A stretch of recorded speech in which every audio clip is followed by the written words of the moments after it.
বন্ধুরা, আজ আমি নিয়ে গেছি রান্না করলাম পুঁই শাক। আজকে একটু অন্যভাবেই রান্না করেছি, মানে ডাল দিয়ে। তাই ভিডিওটা স্কিপ না করে লাস্ট পর্যন্ত দেখো। চলো ভিডিওটা শুরু করা যাক। তো প্রথমে এখানে কেটে নিয়েছি পুঁই শাক, আর নিয়েছি এক টুকরো আলু। আলুটাকে ছোট ছোট করে কেটে নিয়েছি, আর নিয়েছি একটা কাঁচা লঙ্কা। কাঁচা লঙ্কাটাকে কেটে নিয়েছি। ওদিকে ভিজিয়ে রেখেছিলাম মসুরির ডাল।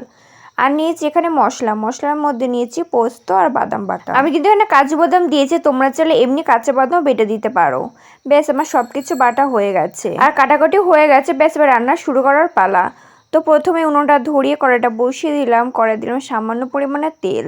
তেলটা গরম হয়ে গেলে দিয়ে দিলাম জিরে। আমি কিন্তু এখানে সাদা জিরে দিয়েছি। তারপরে মধ্যে আমি দিয়ে দিলাম আলু আর লঙ্কা। তার ভালো করে নাড়াচাড়া করতে থাকলাম। কিছুক্ষণ ধরে ভেজে নেবো আলুটা একটু লাল লাল করে। তোমরা কিন্তু এটা আলু ছাড়া রান্না করতে পারো, তবে আমার কাছে না পুঁই শাক আলু দিয়ে বেশি খেতে ভালো লাগে। বেশ কিছুক্ষণ নাড়িয়ে চেড়ে ভালো করে আলুটা ভেজে নিয়েছি। এরপর এর মধ্যে আমি দিয়ে দিলাম মসুরির ডাল, যেটা আমি ভিজিয়ে রেখেছিলাম কিছুক্ষণ। ওই 5 থেকে 10 মিনিট ভিজিয়ে রাখলে কিন্তু হয়ে যাবে।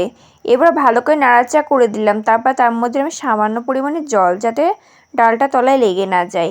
বেশ কিছুক্ষণ নাড়িয়েছে। তার মধ্যে আমি দিয়ে দিলাম পুঁই শাক। তার ভালো করে নাড়াচাড়া করতে থাকলাম।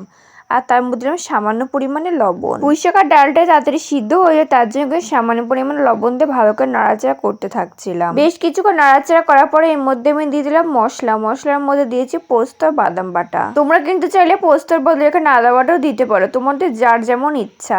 এবার মশলাটা দিয়ে ভালো করে নাড়াচাড়া করতে থাকলাম। পুঁই শাক তোমরা এমনি সিম্পল ভাবে খেয়েছো, এইভাবে একবার খেয়ে আসা তোমাদের কাছে খুবই ভালো লাগবে।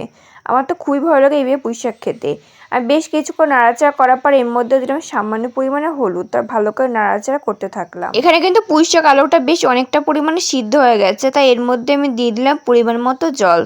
তার ভালো করে নাড়াচাড়া করে দিলাম। আমি কিন্তু খুব একটা বেশি জল দিইনি, কারণ আমি একটু গামাখায় ঝোল রাখবো।